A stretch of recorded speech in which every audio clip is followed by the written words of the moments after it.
Hey, I'm here. You are there. Fantastic. Thank you so much for joining. So I don't know if you caught any of Virginia's presentation, but it was some fantastic points she was making about sustainability and connected packaging, which of course leads us to today. Our conversation, we're going to be talking about smart packaging. You're going to be talking to us about the key concerns in the digital marketplace, including product authentication and ensuring trust in online purchases, which I know is becoming more and more of a problem. We're going to talk about the concept of smart, intelligent packaging, how we can highlight and improve customer experiences. But before we dive into that, I need to know an interesting fact about you that maybe not many people know. What can you share with us? Okay. Yeah, that wasn't the first question I was expecting, but but yeah, I mean, let's see. So I've been my background's been in technology, and I've been in finance. I've worked on pretty high impact projects. So this is all the well-known stuff. Something that people probably don't know about me is that I was also an actor. I used to act on television. So yeah, kind of packaged myself differently from what I am. So now I'm looking at packaging of goods, not myself. But yeah, it was an interesting time. I was a good actor, not a bad actor. From Brad Pitt to packaging. Brad Pitt. Well, I mean, too far from Brad Pitt, but yeah, that's a nice way to put it. No, really interesting. Thank you. That was an interesting fact. So let's move into the packaging world. So how can companies ensure the authentication of their products in this world, in this digital marketplace? How can we actually prove that this is a genuine product? Tell me more about that. Sure. So the market landscape, as we see it, has been evolving a lot. If you look back many years ago, it was mostly authentication methods were mostly very passive, and people and companies didn't have a way to know whether people were able to know whether a product is genuine or not. And now with online marketplaces, the complexity has increased, as well as the ability to detect authentic packaging has become better. With digital marketplaces and more open economies, goods are moving across borders a lot more easily, and so is and it's also made it easier for counterfeiters also to plug their fake products within those supply chains.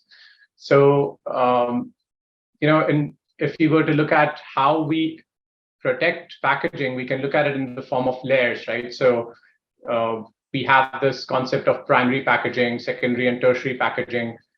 So primary packaging mostly deals with the first and perhaps the last layer of packaging, where the actual product is contained within it. And the secondary layer mostly deals with how you aggregate the units of different products and transport them across the supply chain. And primary packaging mostly is secured using techniques like your actual branded artwork, adding some nuanced features on the artwork, which helps customers identify whether that product is genuine or not. Now, this is of course a lot more tacit. People who are more seasoned buyers, they would know that these sort of features exist, and it's really hard to know that manually yourself. So, and then product packaging also keeps on evolving, or the artwork keeps evolving. Other methods that companies have been deploying are labels, holograms, and all within the sort of primary packaging space. Secondary packaging mostly has been about how do you track the products through the different different points in the supply chain. So there are techniques like QR codes, RFIDs, various other track and trace technologies have been quite helpful. The way I sort of look at it now, companies have to prepare for the digital world and build the infrastructure to plug into the digital ecosystem, because it's super powerful now. We have technologies which allow you to authenticate products using AI technologies. These nuanced features, that human capability is limited at identifying. AI capabilities can actually identify these a lot better. you can actually embed invisible signatures, for instance, which can be actually captured. And these are, I mean, as I said, they're invisible to counterfeiters also, so they cannot easily know whether this even exists or not. And machines can actually identify these signatures and can know whether a product is genuine or not. So it's important for companies in this digital age to invest in infrastructure which helps create this link between their physical products and the digital products.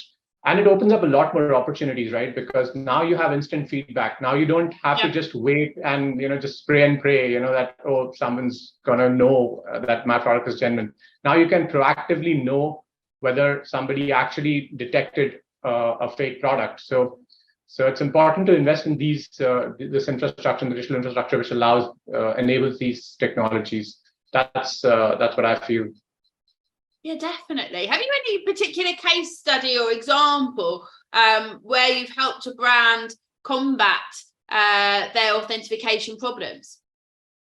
We actually do. We have these situations. We hear about these sort of incidents. We hear about time and again. There's one particular incident where, not on the liberty of talking about the brand, but we actually helped a brand catch a full truckload of counterfeit products. Wow. And we got to know these were counterfeits because it had this invisible signature, which has been applied by us. And the cops were actually able to authenticate that this is original or not because it had that it did not have that signature. And that's how we knew this. And we were able to trace back where this originated from. We were able to catch these guys. So yeah, that was one major. It was also featured in the news, but our technology was at play there. So it's amazing how these technologies can really help you in detecting these situations. Yeah, well, on the news, so you had the option to be on TV again now. So what you're saying is then there can be an invisible signature implemented onto the packaging, which means that when a consumer scans it, they can also identify whether that product is genuine or not immediately on their mobile phone. That's right. That's how it essentially works. So the invisible signature actually goes in as part of the printing process of the packaging of this product. And customers have the option of using a mobile application, which could be either the brand's application or it could be a universal application that we host. And they could use that to scan the product and immediately know whether it's authentic or not. Of course, it leads into various engagement options also for the brand, because once you're aware, it's not just about being aware that that what you're about to buy or about to consume is fake or genuine. It's also about how do I act on it, So now the brand can actually proactively reach out to the customers, for instance, and say, hey, we know you came across a fake product. Let us address this for you, so that the customer is really happy. And this is really key, right? Because there's research where customers make decisions in the first 7 seconds of whether they want to buy the brand or not based on their perception. And if you can build that trust right up front, then it really improves the confidence level in these consumers. Yeah, absolutely. And then once you have the consumer there and you return a genuine product tick or whatever that message might be, or certificate or stamp or whatever it is, saying this is actually genuine product, I guess you then have the opportunity to enhance that consumer experience further with the brand. Absolutely. I think it's much more than that, right? It's not just about being able to enhance the consumer experience. It's also about the analytics you receive, right? Mm-hmm. You're aware of which regions, which areas you're seeing a larger proportion of these fake products being detected. You can isolate these sources. You can actually identify which stores or which, how the sort of goods are probably moving. You can also layer it with more track and trace capabilities. We have a particular instance where we actually track situations of parallel trade, for instance.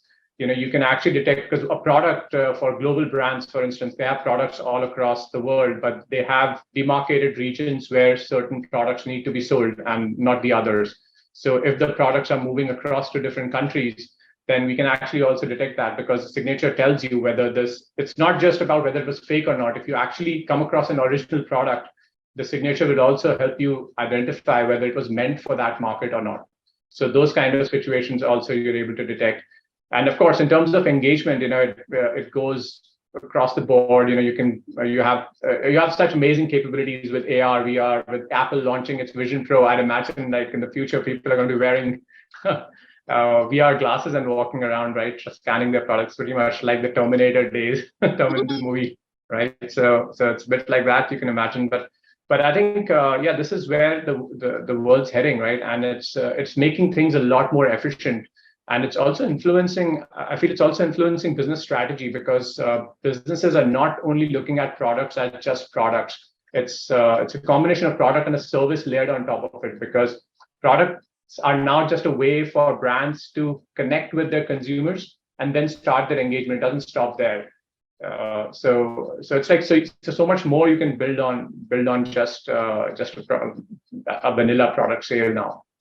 Yeah, absolutely. So what you're saying is the brand has the opportunity to actually see where the scans are happening. So the reason that you're able, or not you, but the police, I guess, were able to intercept some fake product because they were able to see the location in which fake product was being scanned. And they're also able to see the location in which authentic product is being scanned. That's right, yes. So you can see the locations where the fake products or the genuine products are scanned. And also when the genuine products are scanned, you're able to know whether these products were meant for that market or not. Okay. So that's essentially how it works. Yeah, absolutely. So in case you have some issues in terms of trade agreements, for example. Exactly. So it helps address more sort of parallel trade kind of problems, Yeah. So that's really interesting for the brand, and loads of obvious ways where the brand can save money, build trust. That makes perfect sense to me. What about then in terms of being able to leverage it as a customer engagement tool? Are there any innovative approaches that you've seen in terms of using packaging, enhance brand loyalty, sales, customer interaction? Yeah, I think with connected packaging, as I was saying, it opens up a whole new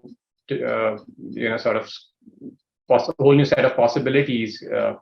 The first and foremost that I can think of is actually personalization. There is research around more than 50 to 60% of customers, if they feel that the brand's connected with them and they're getting personalized packaging or personalized experiences, they're more likely to buy, they're more likely to come back and make the second purchase with the brand.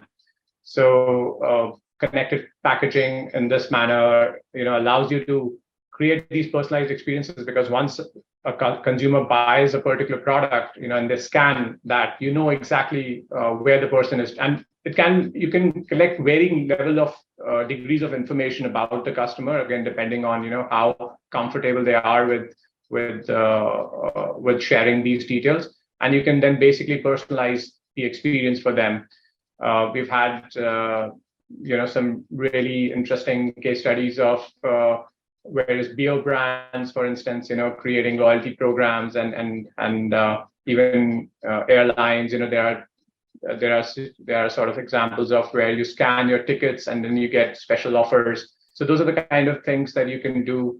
Gamification, of course, is a great way to keep them engaged and increase the sort of increase the engagement time that you get with the brand. That allows you to also know more about the customers and for the customers to know more about the brand. I mean, the traditional way of disseminating information to a mass audience for CPG companies has been, inserting leaflets. And in fact, for pharma companies, also inserting leaflets and these kind of ways to communicate about their brand. And sometimes these leaflets are really lengthy, lots of text on it, and nobody wants to read them.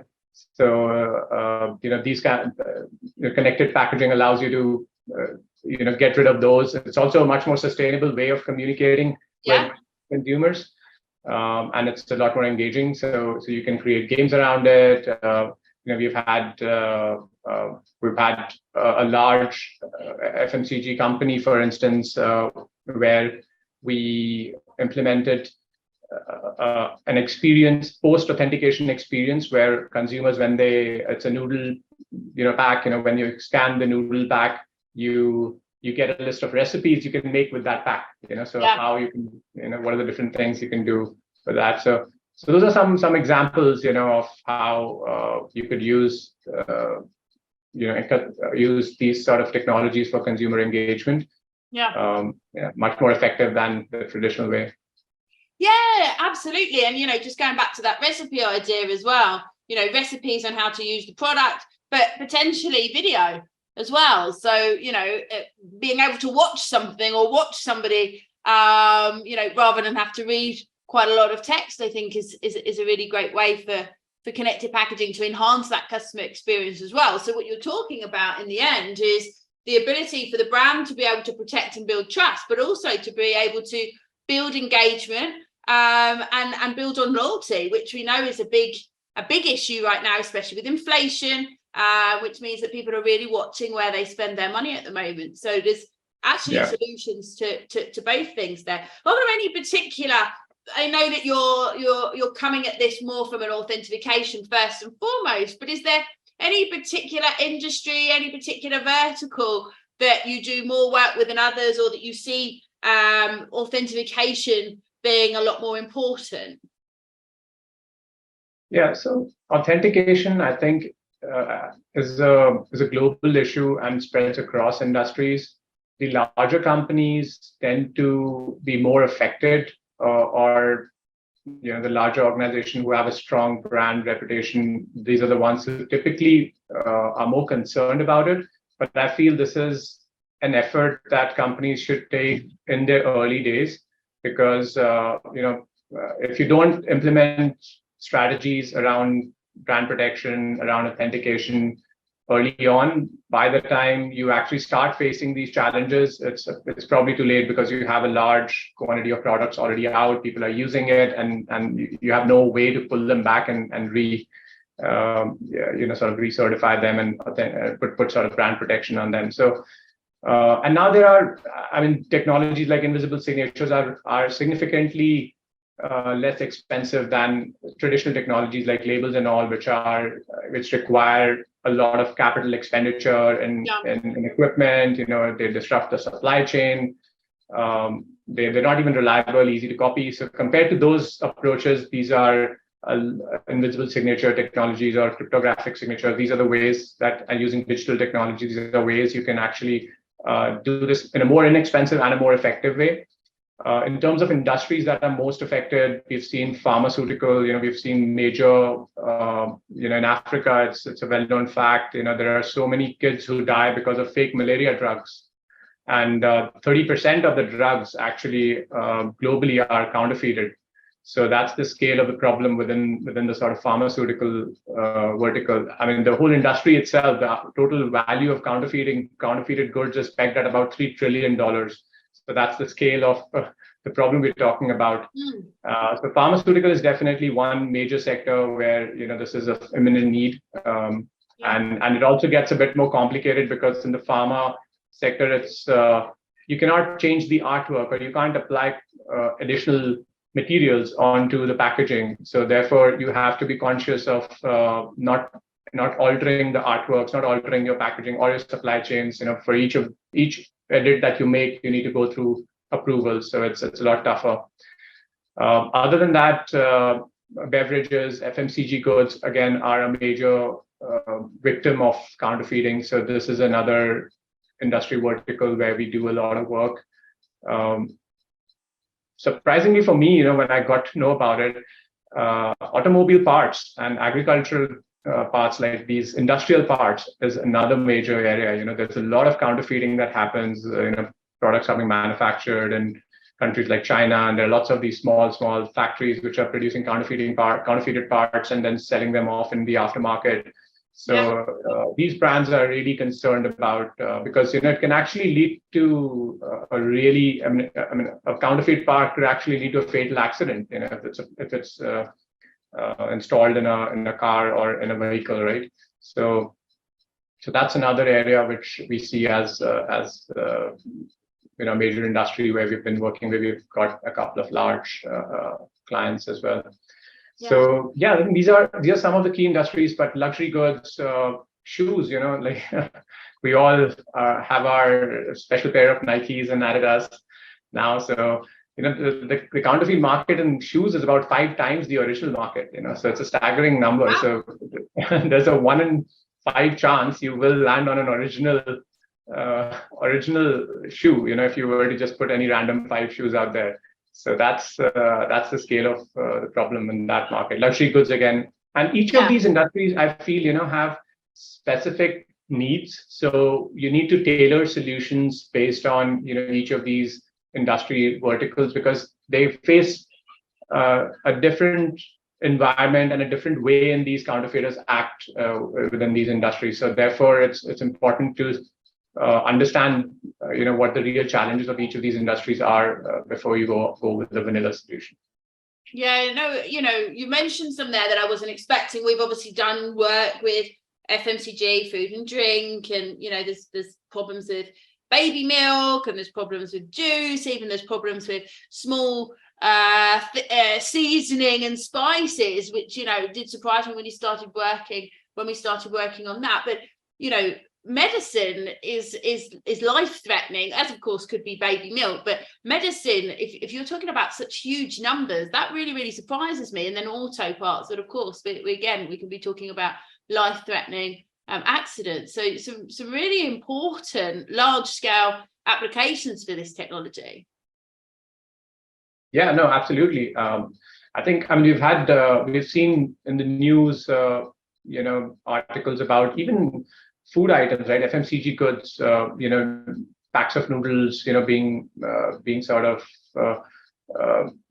detected with lead and high amounts of lead. Or we've had news about drugs, of course, pharmaceutical drugs and all that. These are, as you said, like life-threatening. So and sometimes it's like by the time you discover that these fake products have been used, the damage is done. So you need to, and these are really areas where I think if you're able to solve some of these problems, they are very high impact, situations that we can help solve for. Definitely. There's a couple of questions coming in. Diadem wants to know, are there any limitations or risks associated with smart packaging systems that we should be aware of? Yeah, I think in terms of limitations, as with any smart product, I think one of the key things that I can think of is sort of internet connectivity, because a lot of these systems use the internet. And this problem is starting to get solved with widespread availability of mobile internet, high-speed mobile internet. And this is a problem which hopefully will go away, but you need to, if you're looking at environments where network connectivity is limited, then you need to factor in alternative ways to work in these sort of situations. Phone or device capabilities, these can sometimes be a limitation. In terms of I think in most cases I feel smart packaging trumps the traditional way of packaging for sure. But as we sort of say, with the nature of the word smart, it does heavily rely on technology working well. So I think connectivity issues and device capabilities, the market maturity and adoption, I think like people being aware of how to use these technologies is really important. Yeah. And making them so as new and newer technologies are coming out and new ways of authentications are emerging, it's important for us to educate our end consumers on how to use them. Like QR codes are ubiquitous now. They're embedded within our phones. So typically when you see a QR code, you just go ahead and pick up the phone and scan to know what's on it. So I think those are the factors that we need to consider. Also, the risks around security have to be taken seriously, because now you're talking about people's information, their location, their privacy. So these are aspects that I think are important to consider when you're designing these systems. Yeah, definitely. Another question in from an anonymous attendee. How is the digital signature applied on the packaging? Is the signature specific for each individual package? So the digital signature, the way it's applied is we take the digital artwork file, and as if you're familiar with digital artwork files, they are organized in layers. So each element of the artwork is typically created within the layer, and we apply a layer of we apply some additional layers which include the which include the encrypted artwork, encrypted signature, and they're applied in a manner that the end result of the digital file is there's no effect. It neutralizes any changes to the look and feel and the colors of the packaging artwork.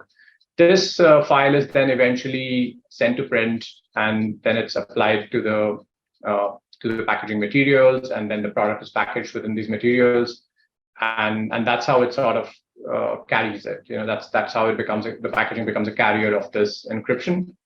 And on the side, we have the capability on our servers to decrypt this and extract this signature back.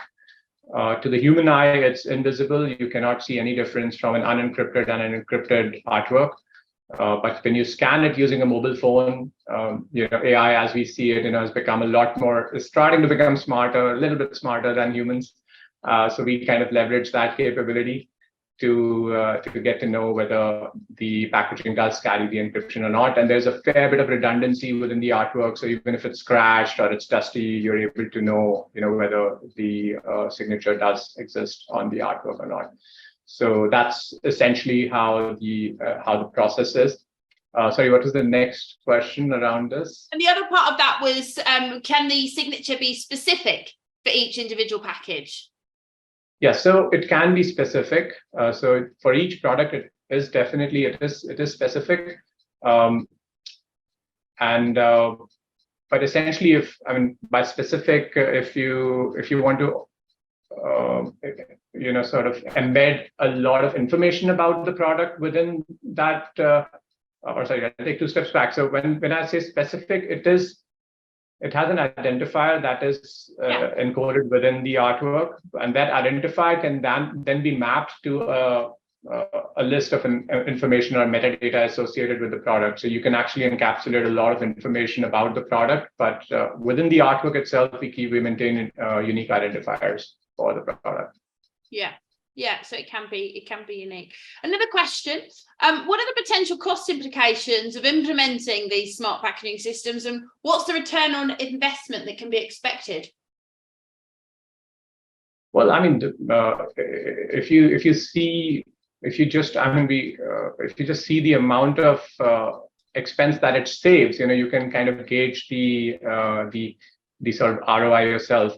So the process of applying this invisible signature is simply modifying the artwork, right? And there is no change to the process. There is no additional equipment that you're installing. There's no consumables that you're taking. There's no additional expense of even the printing process, right? Yeah. So compared to traditional methods, you are saving on to all of these expenses. Plus, you actually have now a direct connect with the consumer. When something is scanned, you actually get to know that it's scanned.